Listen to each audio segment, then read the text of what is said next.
if somebody said that you went above and beyond, what would they mean? Well, really, if you think about it, it means that you did more than what was required. There was something that was expected, there was an expectation, and you went beyond those expectations. Others might say you went to extraordinary heights or great efforts. Today, in this session of Conversations Over Coffee, I just wanted to talk a little bit about what does it mean for us in life to not just do the norm, to not just go through the motions, but to be seen as being someone who goes above and beyond.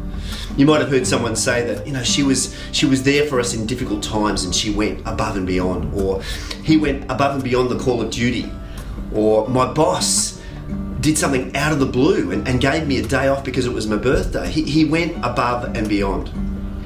I wonder, as I say these things, I wonder whether you can think about a time when somebody went above and beyond for you and how that made you feel. Something that was not expected that kicked into your life in that way.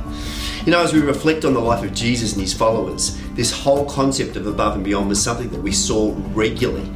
In the scriptures, particularly in the Gospels, in Matthew, Mark, Luke and John, we see story after story where Jesus and his mates went above and beyond. And so today what I want to do is I want to talk about how we can intentionally create habits and a lifestyle that leads us to living an above and beyond life. A life where people see something different in us because we don't just do the norm. We don't just do what's expected. But our response in situations and circumstances is something where people go, wow, that was not expected. That was amazing. And then the next question might be, why did they do that? Why did they go above and beyond? So let me tell you and show you what that means and what that looks like by taking one story that was explained in all four of the Gospels, Matthew, Mark, Luke and John, about an unnamed woman and how she chose to go above and beyond. I'm going to read from the book of Luke, chapter 7, reading from verse 36. I love how this woman is just referred to as the unnamed woman because it wasn't about who she was that was important. What was truly important was what she did. So let me read from Luke chapter 7 and verse 36. One of the Pharisees asked Jesus to have dinner with him. So Jesus went to the home and sat down to eat. When a certain immoral woman from that city heard he was eating there, she brought a beautiful alabaster jar filled with expensive perfume. Then she knelt behind him at his feet, weeping. Her tears fell on Jesus' feet, and she wiped them off with her hair. Then she kept kissing his feet and putting perfume on them. When the Pharisee who had invited him saw this, he said to himself, if this man were a prophet, he would know what kind of woman is touching him. She is a sinner. Then Jesus answered his thoughts. Simon, he said to the Pharisee, I have something to say to you. That's a bit interesting, isn't it? That Jesus answered his thoughts. Jesus knows what we're thinking. Let me go back to the story. Go ahead, teacher, Simon replied. Then Jesus told him this story. A man loaned money to two people, 500 pieces of silver to one and 50 pieces to the other.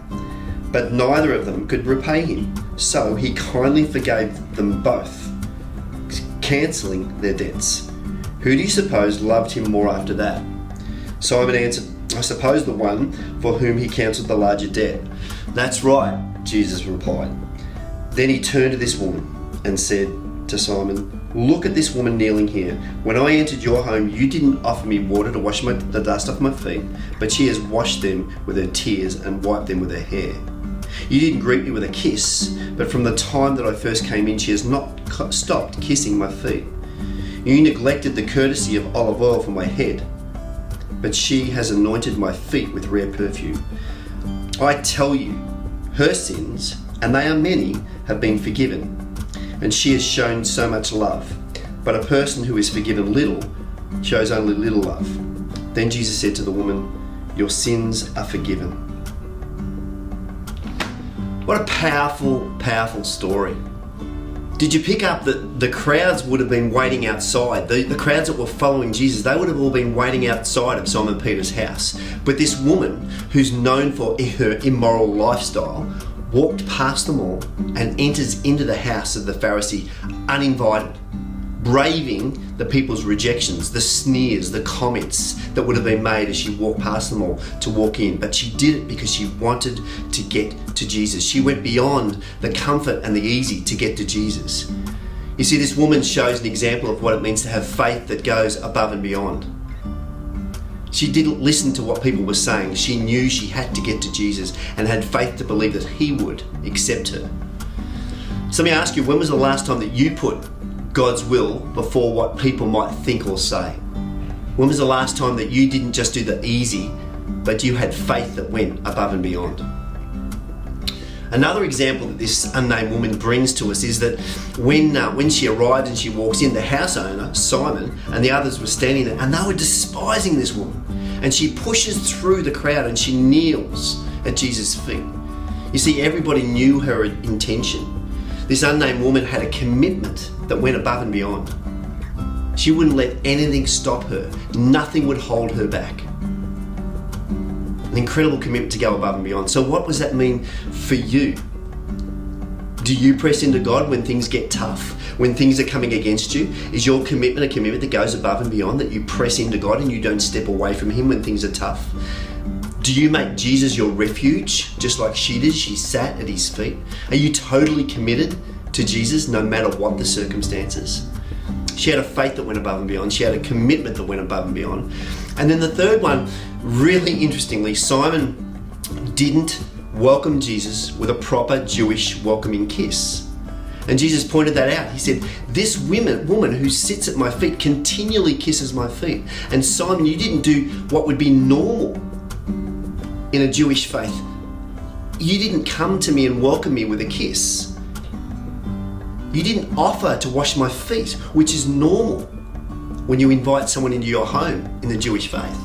Yet this woman has not stopped crying and washing my feet and drying them with her hair. Ladies, can you imagine using your hair, your tears in your hair to wash and dry someone's feet? This is what this woman did in a beautiful place of worship, in a beautiful place where she had worshipping her king, and she went above and beyond. So again, what would it look like for you to worship with this above and beyond lifestyle? Despite what people think, I'm going to worship Jesus. I'm going to talk about my Jesus. I'm going to look for new ways to worship my Jesus. And then fourthly, the fourth lesson we can learn from this unnamed woman in terms of the way she went above and beyond was her generosity. Talks about that she bought this alabaster jar of most expensive perfume. In fact, it was the most expensive possession she had. And she brings it and she breaks it open and she pours this oil over Jesus' head. And Jesus says to Simon Peter, you haven't anointed my head with oil. And this woman has taken her most expensive possession and she's anointed my head with oil. So she was a woman who went above and beyond with her faith. She was a woman who went above and beyond with her commitment. She was a woman who went above and beyond with her worship. And she was a woman who went above and beyond with her generosity. And I believe that God is looking for people who are prepared to have a life and a lifestyle to go above and beyond. What might that look like for you, to go above and beyond? Maybe it's seeing a need and filling the need and not thinking about, well, how's this going to impact me, but more, how am I going to be able to bless someone else? Maybe it's providing a meal to someone who's going through a tough time. Maybe it's just being able to stop and spend extra moments with people when you're busy, but you're going to step into that moment and stay in that moment. You see, I believe God is calling us to a new way of living, to a focused living, where we put God above, we go beyond ourselves, and we seek to make a difference in this world.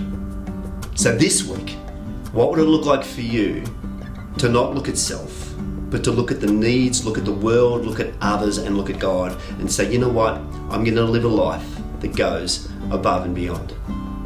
Have a great week.